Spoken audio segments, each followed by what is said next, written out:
My patron Mirko suggested that you might want to see a video about long distance travel in Germany, especially if you're visiting and looking for ways of getting around.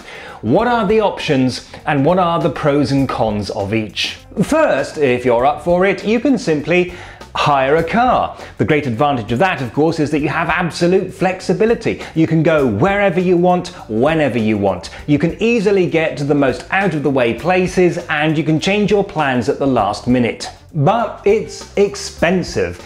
And also, you'll be driving on unfamiliar roads in an unfamiliar country with unfamiliar laws. You have to spend your time on the plane learning all the road signs.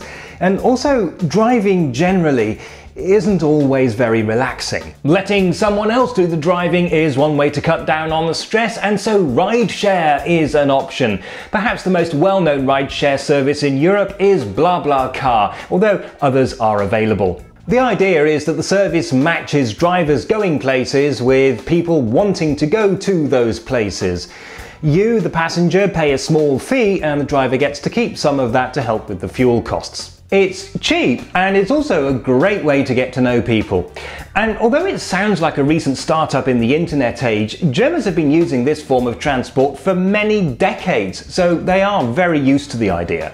But you are taking a bit of a risk with it. Not all drivers are reliable or pleasant. But then I haven't heard of any really nasty incidents, and I also used it myself back in the day when you had to go to an office and fill out a form, and it was fine. Going by train is very popular and Germany's trains are reasonably good. Germans themselves love to complain about them all the time, but while it is true that there can be, for example, delays, that's true of any method of transport. Trains will take you to most places and you book through the Deutsche Bahn website. It's not the cheapest option available, but if you book far enough in advance, you can usually find some good deals. I do recommend though that you reserve seats. Trains can get quite crowded and it's definitely worth the extra few euros. This does mean that you have to plan ahead, especially if you're on a tight budget, and you have to deal with your own luggage all the time. And in second class, there's not always much space. Back on the roads, you can go by long-distance coach. There are a few coach companies operating in Germany and they have modern, comfortable vehicles with all the modern niceties like Wi-Fi. And they are very cheap compared with the trains. The big disadvantage is that they can't go faster than 100 kilometers an hour, so journey times are long. Effectively, this means that for each coach trip you make, you lose about half a day's worth of sightseeing. There are a couple of websites to help you find coach services, but this one is in English. Finally, despite Germany's relatively small size, air travel is an option. There are some budget airlines giving fantastic deals if you book far enough in advance. The most obvious advantage here is that flying is fast. But that advantage is undone when you remember that you have to check in and go through security, and that will add to the total journey time.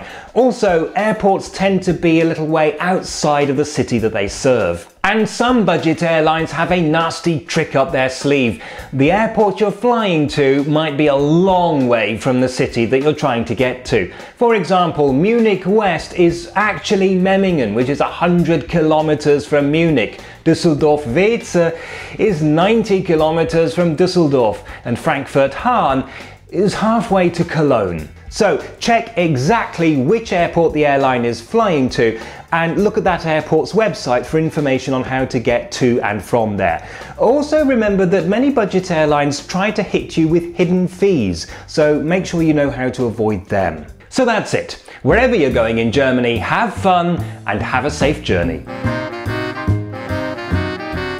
Thanks for watching. If you'd like to send me a postcard, here's the address. And don't forget to visit my website and follow me on Twitter and Facebook. Also, if you'd like access to special bonus content and help with the costs of running this channel, please consider making a small monthly donation on Patreon.